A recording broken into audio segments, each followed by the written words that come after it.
earth is my home. I promise to keep it healthy and beautiful. I will love the land, the air, the water, and all living creatures. I will be a defender of my planet, united with friends. My name is Commissioner Frank Avila, and this is Avila Making a Difference. And the title of our show today is Who is Poisoning Our Children? And it's a book, and I have the author right here. Her name is Julia Govis, and she's the author of the book. And I have it right here. It says, Who is Poisoning Our Children? Now, what prompted you to write this book? Originally, Frank, this started out as a journal. I was just journaling, helping me get through some of the illnesses that my children were going through, and ended up being more of a research project eventually, because as I was finding out, trying to link their illnesses to genetic possibilities, which I couldn't find. And then I started noticing also, I'm a Montessori teacher. Montessori teacher? Montessori teacher. So I started noticing children having a lot of health conditions and learning disabilities that it seemed a lot more prevalent today than it did 15 to 20 years ago. So between my own children's various illness over the years and what I was noticing in children that I was seeing as a teacher, I started looking at some statistics, and I believe we have those to show it was eye-opening, to say the least, when I started looking at the increase in things like allergies, and of course we know about autism, obesity. Well, I'm going to bring up the asthma chart that you have in your book, and I read the book, and it's an excellent book, and it's eye-opening on your book, and it's right there on the chart, the asthma rate, and it mentions in the chart, and you took it from the Center for Disease Control and Prevention. Correct. And explain about the chart. Do you know about the chart? Well, basically what they're saying, what they're showing there is the increase in how many children were hospitalized, brought to the hospital, or cases that were treated between 1980 and 1996, and it shows a significant increase in the amount of cases of children that were treated for asthma-related illnesses. But they just showed the statistics.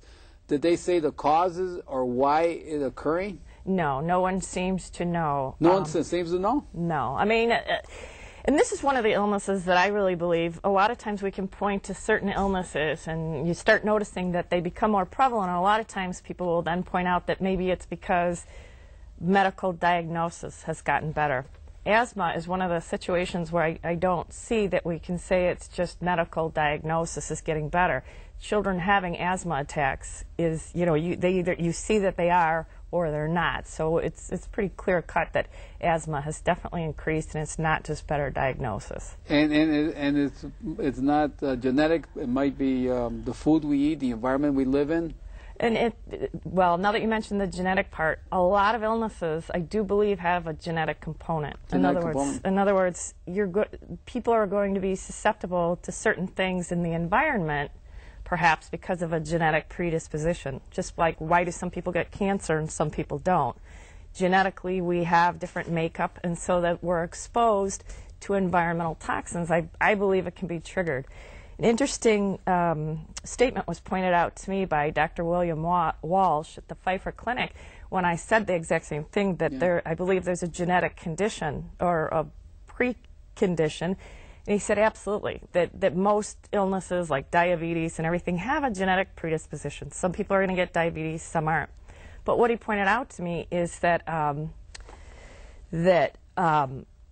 for there to be an epidemic of a genetic illness, you have to have an environmental catalyst that actually triggers the genetic makeup to have the illness. And in your book, there's a section in your book where you state that if we could do the DNA on us when we're born, And that could tell us what illness that we may that may occur as we grow older, and not be affected by the insurance premium, by the hospitalization.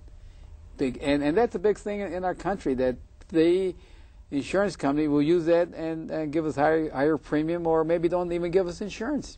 Right, I see. Yeah, like a preconceived, right. Yeah, and that's what you mentioned in your book. Now, the next diagram you have is on diabetic. And if Sherry could bring that up. And you got it from Time Magazine, right? And explain what that is saying. Again, this shows the increase. This was appeared in Time Magazine December 8th, 2003, and it reported that the U.S. is experiencing a diabetic epidemic. And it shows that there was 1.3 million new cases diagnosed last year, which would have been 2002, or 98, which was up from 878,000 in 1997. So this graph shows from 1997 to 2003 the increase in people being treated for diabetes. And from what I understand about juvenile diabetes, we are definitely hitting epidemic proportions of children who are suffering from type 2 diabetes, which can be related to obesity. And the kind of food we eat, a lot of sugar, a lot of processed foods, and we're getting away from the way we used to eat before World War II, maybe, with all the chemicals coming in. Absolutely. And so maybe we have to start. You know, I just had a show on eating vegan, raw food, where as I mentioned, I was eating raw vegan. My wife took me, and my blood pressure went down, my cholesterol went down, everything went down, because they don't eat sugar, and they also believe in not eating anything that had a mother. So that's right. But I mean, if you think about it, when we say we are what we eat, definitely, yes, if we're eating processed food with no nutrients, how can our bodies perform at peak levels? So your next diagram you had in your book was allergies. And, you know, if you buy her book, it's called Who's Poisoning Our Children, and it's on page 8. All the charts and the graphs that we're showing you, it's in Julian's book, Who's Poisoning Our Children, and we have the author right here. Can you bring that up, Sherry? And this is allergies. Well, I found that was very interesting, because I don't really know anybody right now who doesn't suffer from some form of allergy, whether it's an eczema skin condition or a food allergy. And I was surprised as a Montessori teacher, again, going back to that, the amount of children with peanut allergies and egg allergies, and just the allergies where I didn't hear about this 15 or 20 years ago. So it was interesting to me to hear that the word allergy didn't even exist 100 years ago. Yes. 1950. Is it because of what we're eating, what were the products that we have out there? I believe that we become chemically sensitive. We become more sensitive to chemicals that are probably in the processing of the foods that we're eating, the chemicals that we clean our house with, and currently, well, actually, this one goes back to 1985. It says that 1 in 3 Americans currently suffer from allergies. And this data goes up to 1985. Your recent data, I wonder what the recent data would show. At the time I wrote the book, that was the most current I could find. I'm sure it's more. Sure. Well, you know, to collect data sometimes takes 10, 20 years. Right. You know, to do a research project, and that's why when we show a graph or a table, it's 5 years ago. Right. Not 2008, because they're still collecting that data. Right. And now your next one that you talk about is male infertility. And that's in your book, that's found on page 11, and it's right there on the screen. And what is that saying, Julia? Well, according to an article that was published in the New Yorker magazine on January 15th, 1996, there was a 50% loss in sperm count that has occurred in men worldwide during the past 40 years. And this is I remember reading the book Silent Springs by Rachel Carson. And when she wrote that book, there was a lot of scientists or whatever you would call scientists, engineers, or trying to discredit the book. Correct. See, but as time went on, and as people got sick, and as our birds weren't even populating themselves, they found out that their book wasn't that too much wrong. Right. It's interesting that you bring that up because Rachel Carson, I believe, spearheaded the environmental awareness in this country. It was in 1970 that the EPA was formed. 1976 was the first law that we had passed for Toxic Substance Control Act. And it was really interesting because people thought, well, you know, DDT was the greatest thing ever. It would get rid of mosquitoes, would get rid of malaria, all this. But nobody thought about any other possible side effects. Effect on humans. The effect on humans, and, you know, as everybody knows, the problems with eagles and their eggs. And it's like, you know, we throw these chemicals out there, and we really don't know all the effects they have. Yes. So that's worrisome. And now they banned DDT. Absolutely. But now they want to bring it back. They want to bring it back, and they said it provides more benefit to kill malaria than the benefit of maybe people being deformed or affecting the human beings. But I just wondering is that's the benefit that they could bring that back, DDT, because we got a large stockpile here in the United States. I personally feel that they should ban that, and the United States should not send that over. I agree. And send that DDT over just because we have a stockpile. What I understand from what I've read about controlling malaria, just providing people with mosquito netting for their homes is extremely useful rather than spraying everybody with DDT. It seems like a better option. And also obesity. You have on page 11 of your book, you talk about obesity. And I was reading in the paper where they mentioned that in America, our kids are the most obese kids throughout the world. Yes. Is that because of all the good junk food we have? And all the fast food? And it's on the street. And what is that telling us? According to a report from the U.S. Department of Health and Human Services, children between the ages of 6 and 19, and there's over 9 million of those children, are overweight. And according to the 1999 to 2002 data, triple what the proportion was in 1980. So and this your data goes up to 2002, and I just read in the paper 6 months ago that they did a study, and we're the most obese with our kids, and maybe the adults than anywhere in the world. And so we're right there. We're number one. We always want to be number one, right? Maybe some things we want to reconsider being number one at, but and your last one that you have on your book is suicide. And Sherry's going to put on the screen and explain what your book says about suicide. The Surgeon General report states that between 1980 and 2001, suicide rates among youth aged 10 to 14 increased by 100%. 100%? Between 1952 and 1995, suicide among adolescents and young adults has nearly tripled. So that, to me, is cause for concern. We do know that sometimes depression can be triggered by chemical imbalances in people, whether they're not getting the right nutrition to feed their system or if they're predisposed genetically to certain metals that it can trigger. Metals, yes. Yes, heavy metals can cause a problem with certain people. You know, they did a study here in Cook County on the lead, elimination of lead, and they found out that because of reducing the lead, or banning lead, they found it had a relationship to crime. It decreased crime. Okay. Because maybe if there was more lead, the kids wasn't reacting properly in their system, their body. And maybe they were more hyper, or maybe they couldn't stay in class. And just by banning lead, they did that comparison. Wow, that's amazing. And this is what you're saying, and this is what she's saying in her book. And her book is Who's Poisoning Our Children? I mean, exactly what I read in your book and what I'm reading in the paper today is still going on. Yes, absolutely. And you know, and that's why you wrote this book, right? That's because of what happened in your immediate family. And so how did you feel your children were exposed to these chemicals?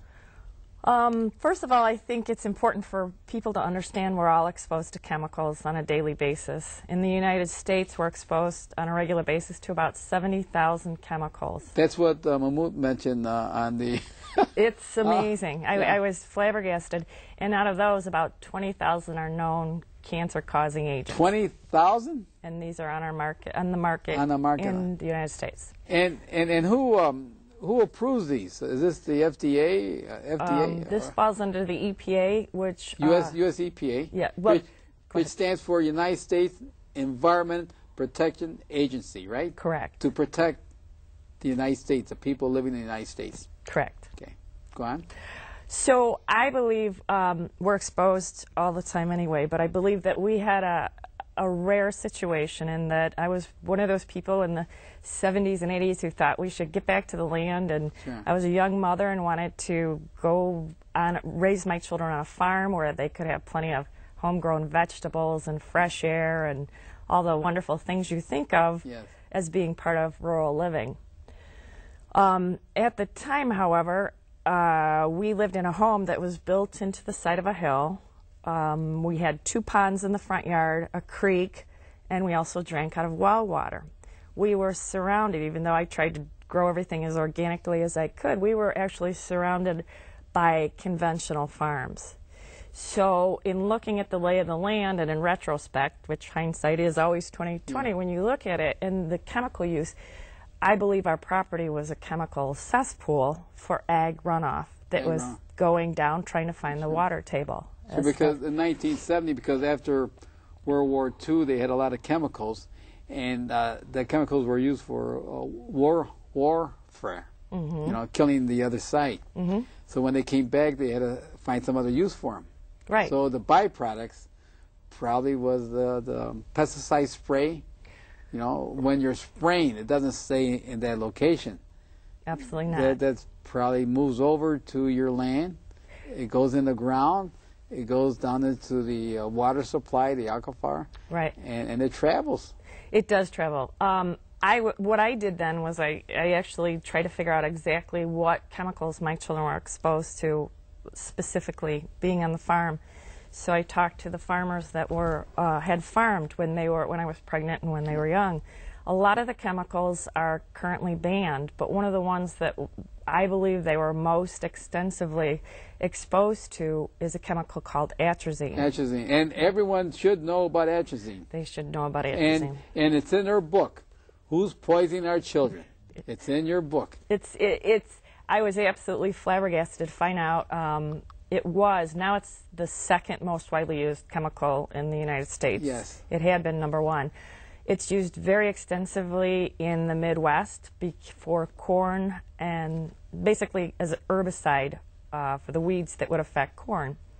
So I believe that they were exposed more so even than people living in rural conditions now, because about the time my children were young in the early 80s is when the government was encouraging people to do no-till farming, which to try to protect the topsoil on cropland from being eroded. They encouraged them to do less plowing and more chemical sprays rather than disturbing the soil, which might get blown away. So in the 80s, what was happening, because atrazine isn't new, it's been around for 49 years, but in the 80s what farmers were noticing is that by continual use of the product atrazine, they were noticing that some weeds were becoming resistant, herbicide resistant. In the way I can explain that, we now know that a lot of germs are becoming antibiotic resistant, and so it's taking stronger and stronger antibiotics. So, and that's why our pharmaceutical drug companies have to find more prescription drugs, powerful drugs, correct, to overcome to stay ahead of these bugs. Stay ahead of the bugs, right. and it's a never-ending game. It is, because you can't catch up. You can't catch up, and that's why you ever eat meat out there where the vegan people are saying that they don't eat anything that had a mother, because a lot of the cattle, the pigs, the fish, the chicken has some kind of injection in them to bring them to the market faster. Antibiotics, steroids, or whatever they're putting in them. Yeah. Yes. What's in our food supply is... Yeah, it's our food supply. There. So, anyway, in the 80s, we were talking about the weed resistance, the herbicide resistance. So the answer farmers were given by the USDA at the time how to combat this weed resistance was to use more atrazine, as you were saying about pharmaceuticals. So I believe in those years, as I was told by the farmers who farmed the area, they used more atrazine in the years when I was pregnant and my children were small in the 80s than they ever did or do currently. And I think it's important that people understand that atrazine is banned throughout the European Union. Because they saw the problem it was causing. Correct. But we're living in a modern country here in the United States, right? So we know better. Right. Or we should know better. We should know better. Yeah. And so go on, you were saying then? So I believe my children were exposed, more so because of the condition, the rural condition that we lived in. We had a private well. People often ask me, well, are water supplies tested for this situation? As you know, municipalities, their wells are usually from a much deeper source, an aquifer, where from ground saturation and runoff, it's going to take a lot longer for a chemical to get to that. Where residential wells are generally shallower, so they pull a lot sooner from bedrock and get water, and can pull chemicals a lot more than deeper wells. And I remember, and you mentioned in the 70s, I remember in the 60s, where the migrant workers were trying to form a union because when they were in the fields, they were spraying the pesticides, the herbicide, whatever you could think of, to kill pesticide, herbicide, and if it kills something, what else does it kill? And it was a big movement with I guess Cesar Chavez was trying. But no one realized that what he was doing was explaining to the public at that time about the environment. Now we're in 2008, and you find that your middle class can't afford the homes in San Francisco in the valley. So they're moving out into the valley, and now these middle class families are complaining about the spray because their kids are playing out in the backyard. And now the spray is affecting their property and their kids also. And their dogs. Everything. Everything. And you see how long it took us to realize until the middle class started coming in to the picture. Right. Which is a sad explanation of, the people that are exposed generally have been, migrant workers, people of different ethnic backgrounds. So it is sad that it's taken this long to make it really out in the open. Yes, and that, so you're explaining how important it is for people to understand the water cycle. Yes. Right? This is especially important to you. Oh, yes. Everyone. Well, everyone. Yes. Everyone. Because, we could live without food for, 30 days. But living without water, you can live without water for 3 days. Water is very essential for us. So when you say understand the water cycle, what did you mean by that?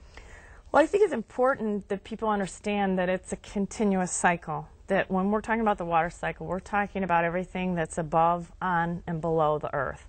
And that you can't just put something in a lake over here and think it's going to stay there. Because it's a continuous movement, an exchange from water going down into the aquifers, being pulled back up through our wells or in dry times up into our rivers, then being evaporated and going up into the atmosphere, into clouds, then coming back down in rain. Condensation coming down. It makes that complete circle. The complete circle. So, but it's connected. You cannot throw something into the water cycle at one part and not understand that it's going to show up somewhere else.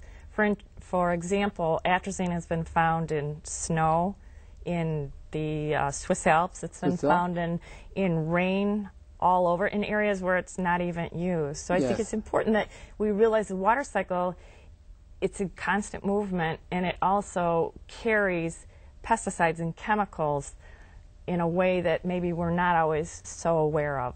Things don't stay where we just spray them, or if you pour things down the drain, it ends up in the water cycle, and it's going to come back. So. And you know, and the water that we're using today in 2008 is the same water that we used 2,000 years ago, 3,000 years ago, because we cannot make water. We have to reuse this water, and that's why it's so important for us to understand the water cycle and what we're putting in that water, and how it's going to affect people 2,000 years from now. Right. Yeah. It's very important. And you know, I'm a commissioner at the Water Reclamation District of Greater Chicago, and we treat poop, urine, or stormwater that comes through our plant. And as it moves through our plant, we may not treat all of these pesticides or herbicides that come through our plant. It may go back into the environment. Yeah. So simply, and I think that's what I also learned, is that we don't test private well water. I mean, people aren't encouraged. You have to, for the counties, test your water for nitrates, bacteria, but not pesticides, or chemicals. We're larger municipal water sources that we're drinking are tested for that. Yeah, and also by you know, we all live here. I live in Chicago, and I own a home, and we have a yard, lawns, and every spring, or maybe every fall and during the summer, what are people putting on their lawn? They're putting what? Fertilizer? Pesticides, herbicides, or whatever they're putting on there, which will have an effect on their health. Absolutely. It worries me that people are kind of in this false lull of security that if it is on the market, it's safe, and that simply isn't true. And what I've learned recently is that homeowners, through exactly what you're talking about, their own chemical use, they're actually using more herbicides and pesticides, something like 10% more than agriculture use right now. 10% more? Then the market is big. Yeah, for people that are putting weed and feed and all these chemicals in it, and it makes me just cringe when I see people do it, because as you know, not only are they then their family, their neighbors, is everyone dogs, breathing it, their dogs, they get it on their shoes, they walk in their house, if they have small children, you know, they're touching things. I mean, they're just adding to the problem. So how can this chemical be on the market if it's harmful? I mean, why? Like, how can any chemicals be on the market? Yeah, if it's harmful. I mean, why is that, Julia? I guess during all this research, one of the things that flabbergasted me the most was how chemicals actually come onto the marketplace in the United States. Basically, anybody can put a chemical on the market without having to prove safety first. Safety first? They don't have to. In this country, we use a model called the weight of evidence model. Okay. So it's up to the EPA or other regulatory boards to actually prove that a chemical is dangerous before it can be taken off. In Europe, they use a program called the precautionary principle, which means that if a chemical causes problems with birds, fish, and frogs, more than likely it's also going to affect human beings, and it's taken off the market. And that's why they probably took atrazine off the market, because this fella, Dr. Hayes, out of Berkeley, California, made some study, probably. I don't know if they use his research or not, but atrazine is definitely off the market in Europe.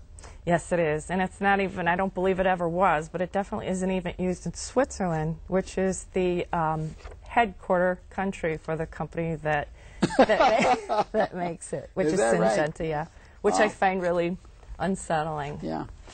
It's unbelievable. Now, so you feel the way we currently allow chemicals on the market is dangerous? I mean, should we, or should the next president, whoever's going to be the next president, because in America, we have government agencies, we have environmental groups, we have the public, and we have politics.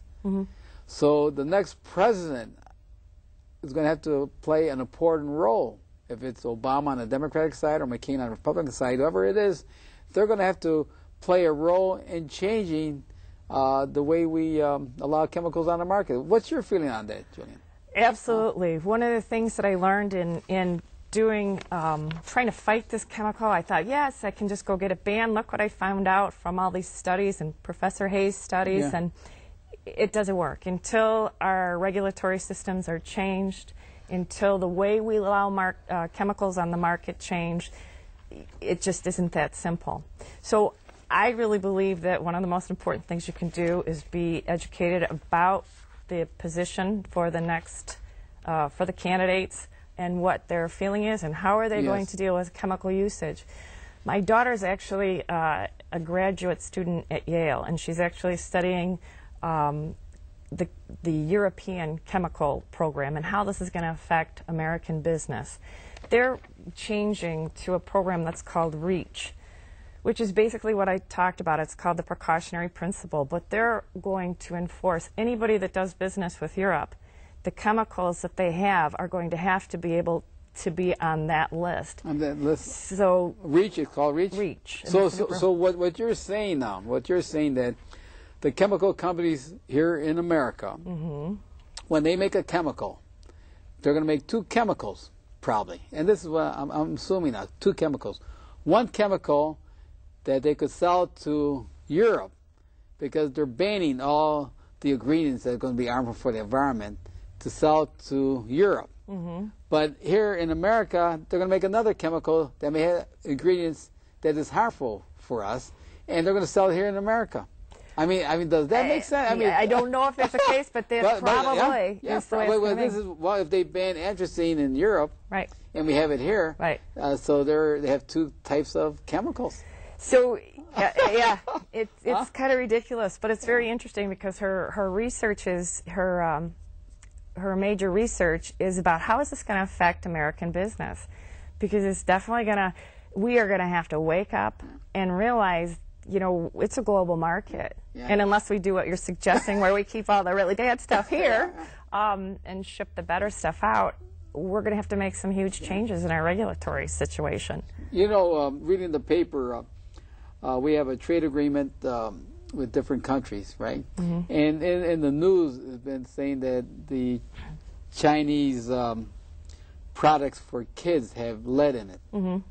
And so they're providing this type of product, but we're banning the lead, you know, or we're banning certain products from China. But yet but that's in China. But in Europe, they have a different standard. Absolutely. Precautionary principle. I wonder what kind of standard. And so now I don't think I have bought any food from China that says made in China because I'm concerned of my health. I'm concerned of the health of my kids, and I'm concerned of the health of my wife and my family. And that's why I would encourage everyone to go out and read this book, Who's Poisoning Our Children? Because if you're concerned about your family, you should be concerned on who's poisoning our children and what you could do about it, Julian, right? And I'm glad you wrote this book. Now, what other ways can chemicals cause harm?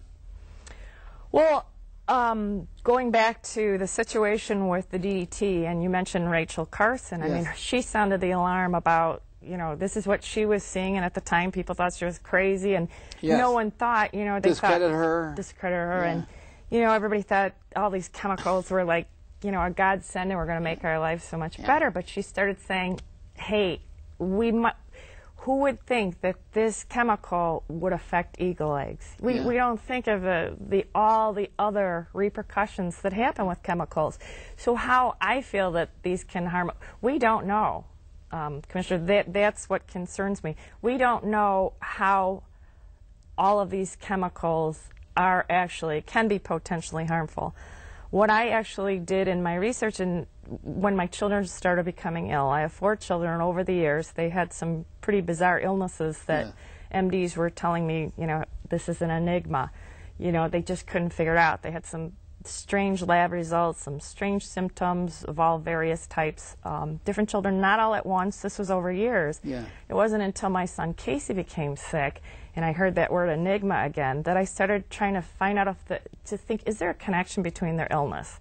Maybe there's not, maybe there is. But what I saw as a common denominator was the endocrine system. Endocrine system, yes, yes. And this was over years and years. And so I started looking for a genetic connection. I couldn't find that. So then I started thinking about the environmental exposures they'd had. And like I said, looking at the farm chemicals. Going back to atrazine, if you read about it, what happens, they don't know what happens. They do know that, and this is actually in a report that I found from the Agency for Toxic Substance Registry.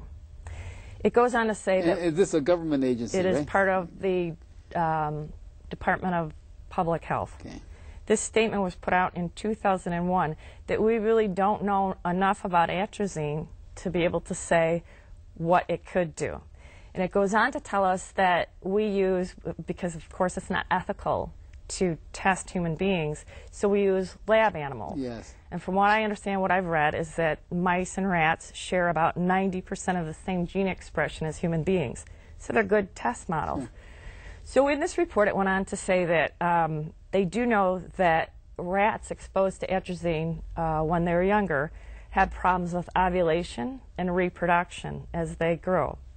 They also said that they found out that rats exposed to it had liver, kidney, and heart problems.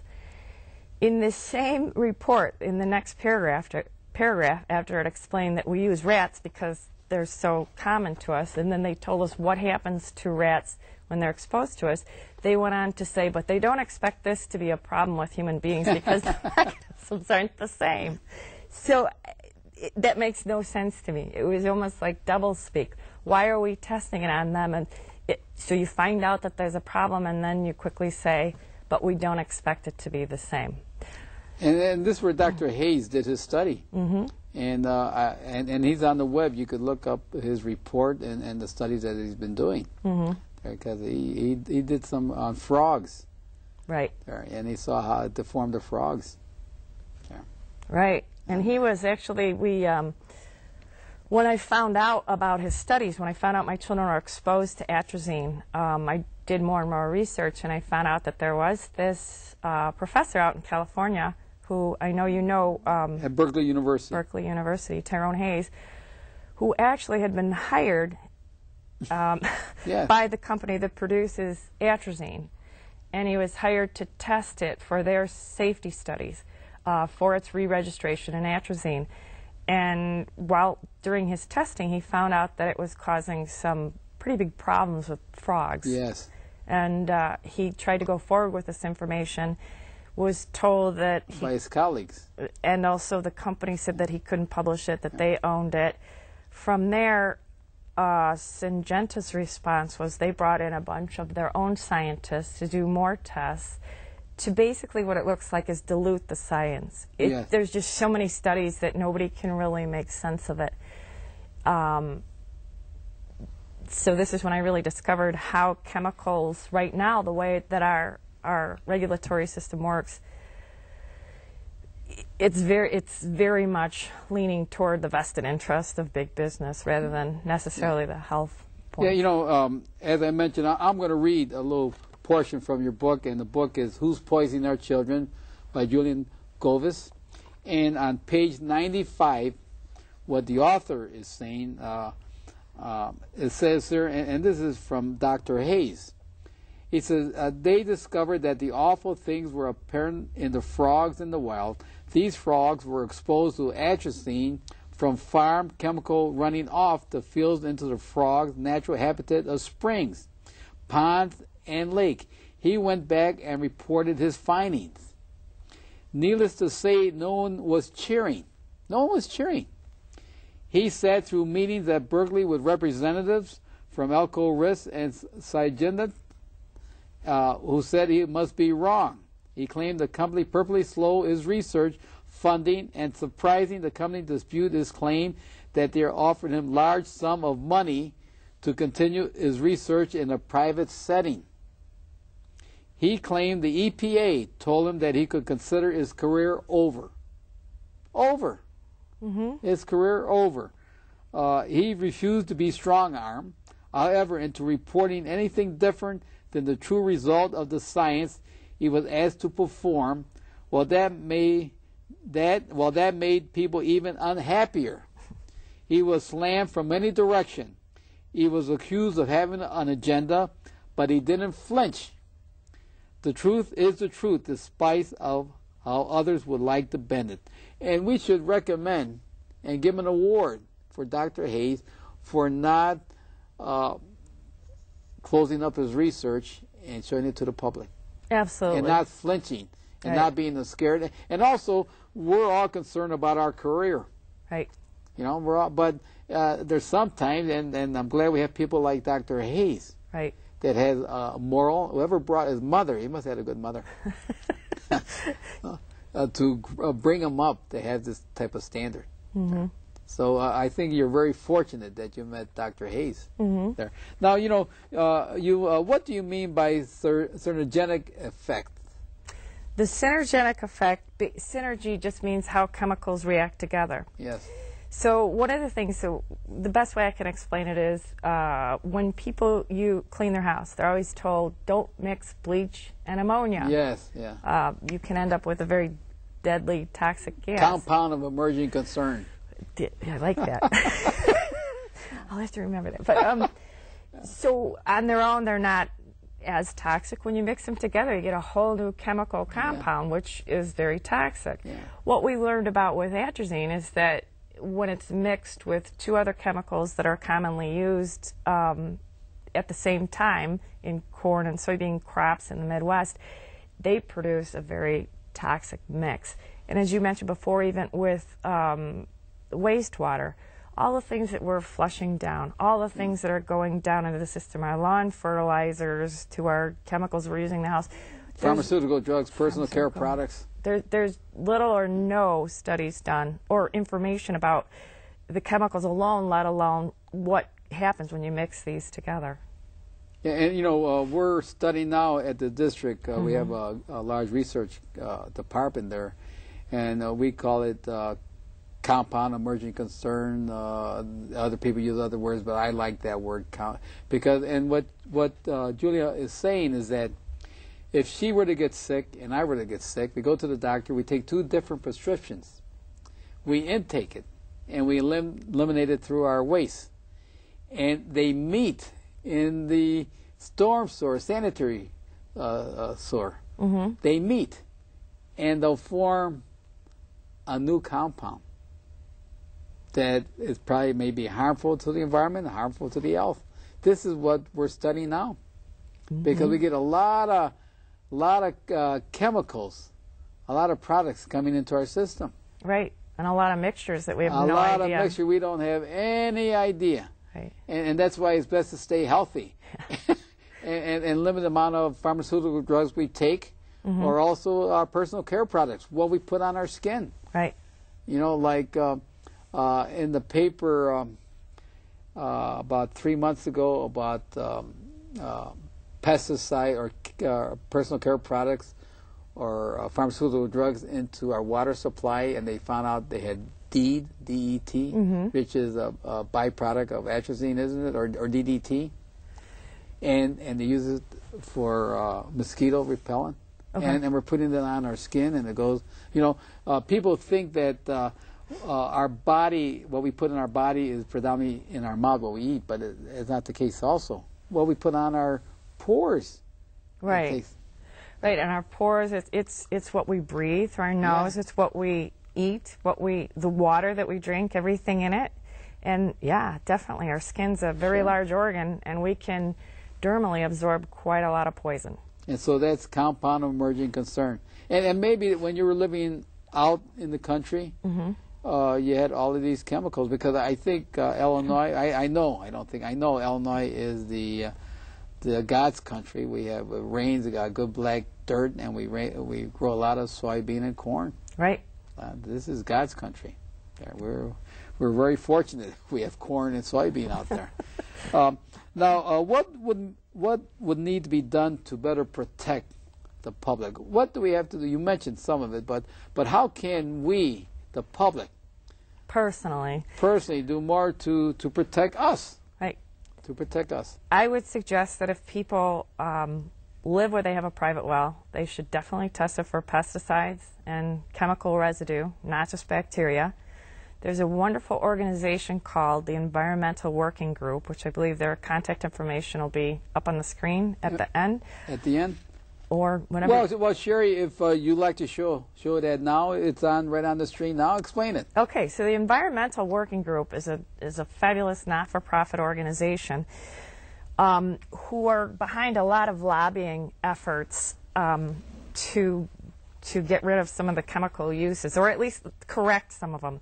The current law that we have that helps us regulate chemicals was put into effect in 1976, and it is the Toxic Substance Control Act. It has not changed since 1976, and before that, we had no regulations. Before that, none? None. So when the law was passed, again, 62,000 chemicals were just grandfathered in. Oh, grandfathered in? Grandfathered in.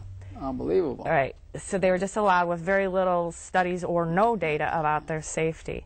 So the Environmental Working Group, which has a wonderful website, which has a whole section for parents about what products are safe for your children, what you should avoid. Wonderful, wonderful website.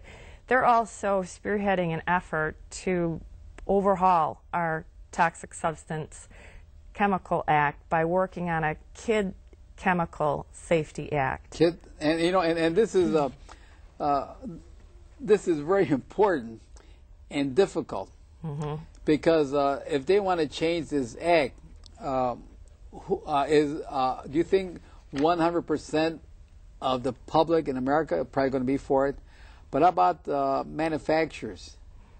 Are they going to be for it, or would they hire lobbyists to come in and say, no, let's keep it the same, or let's change it in favor of companies or in favor of the public? I mean, it's how, you know, you have to find a balance there. And since you mentioned that, I do believe that there's an overhaul, but we also need to be able to have a system. We need to relook at the system and not let the current way that things are passed in this country. We need lobbyists. Lobbyists bring good and bad issues to the forefront. Unfortunately, when the lobbyists are representing multinational gabillion-dollar corporations, they have the resource and the revenue to really get their point across more than maybe the minority would.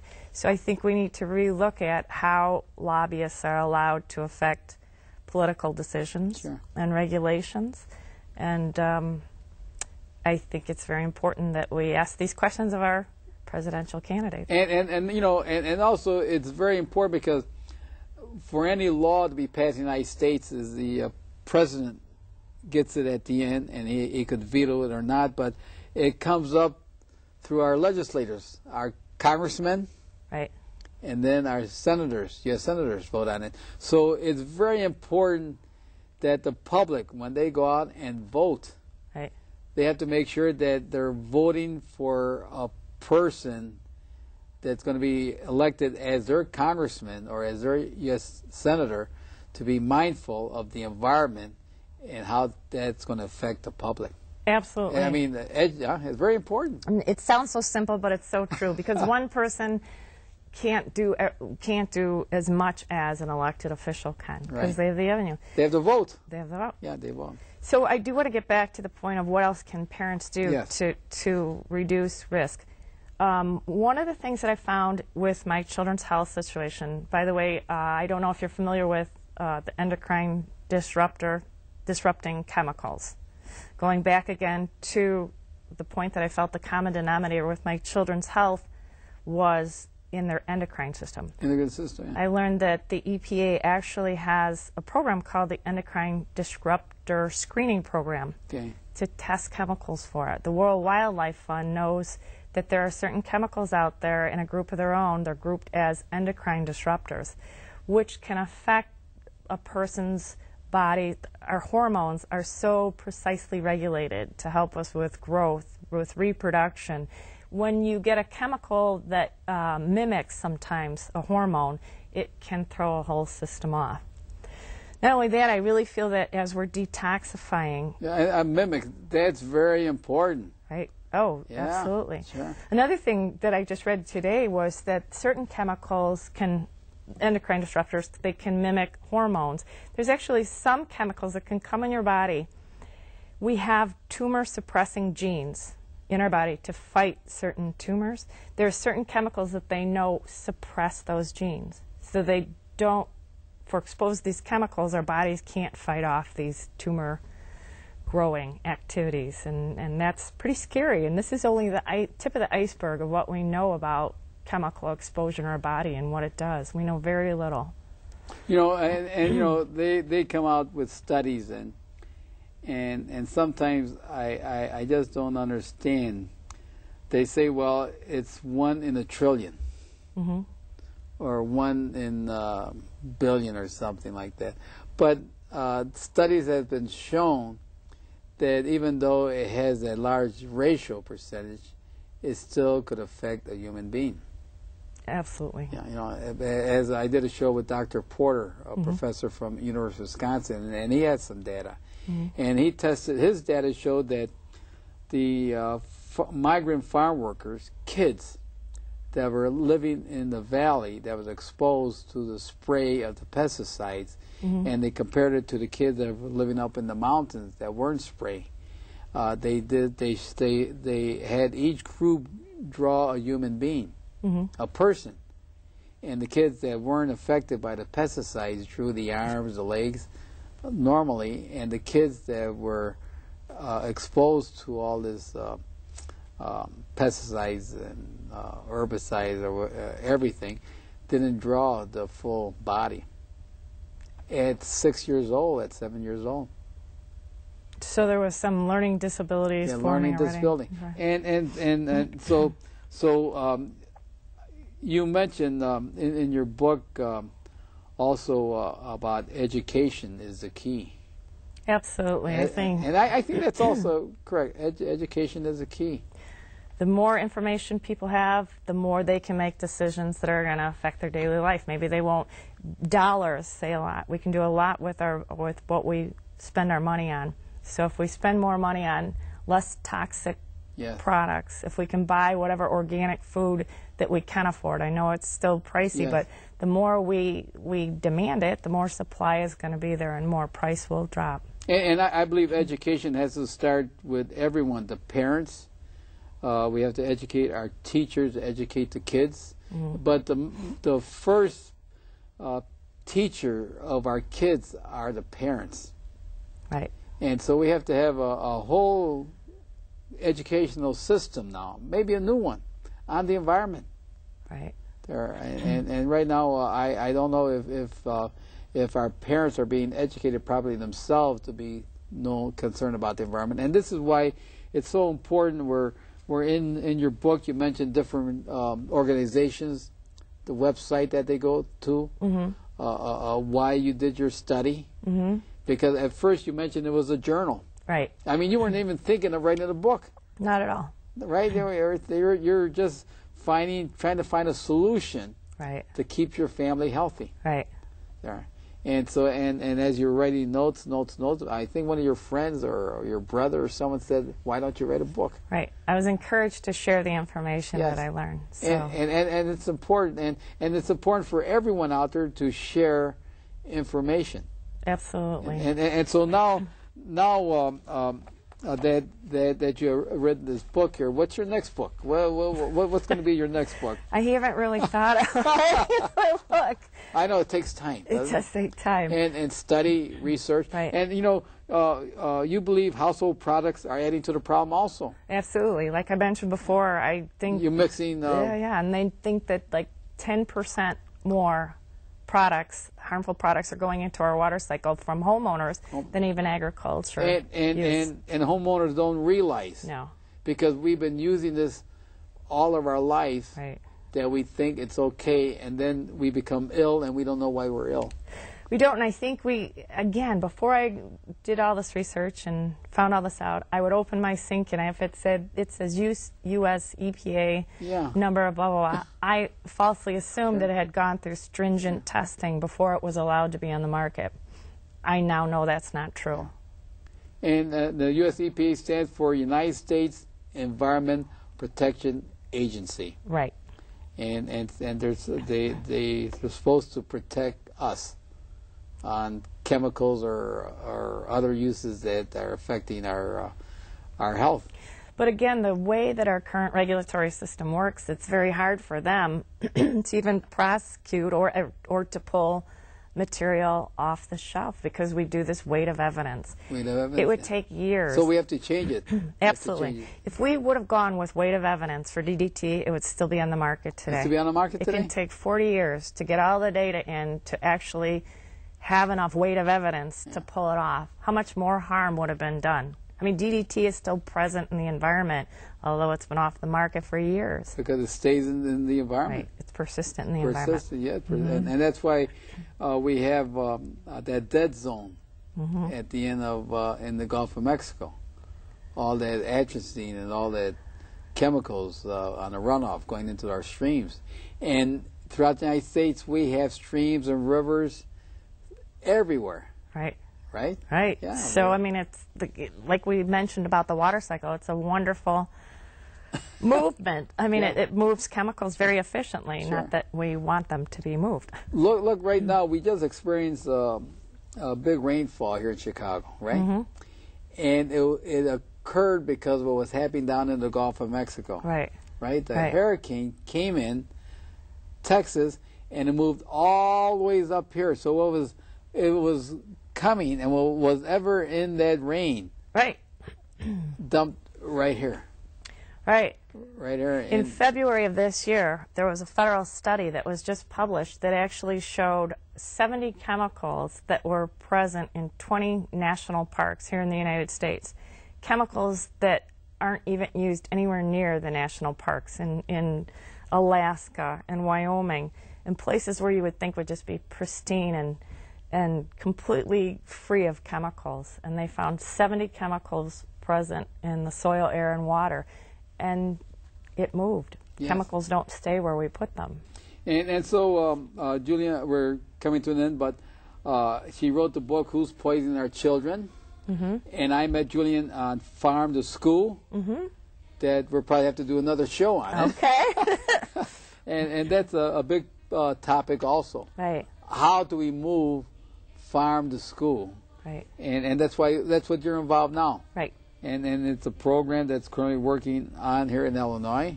Right. And so we're going to have another show just on farm to school. Just on farm. We didn't even touch heavy metals. No, heavy metals, no. We have a lot to talk about. Yeah, a lot to talk. Thank you very much. This is the author, Julia Govis. She wrote the book, Who's Poisoning Our Children? I consider it should be one of the best sellers throughout the world, and everyone should go out and buy it.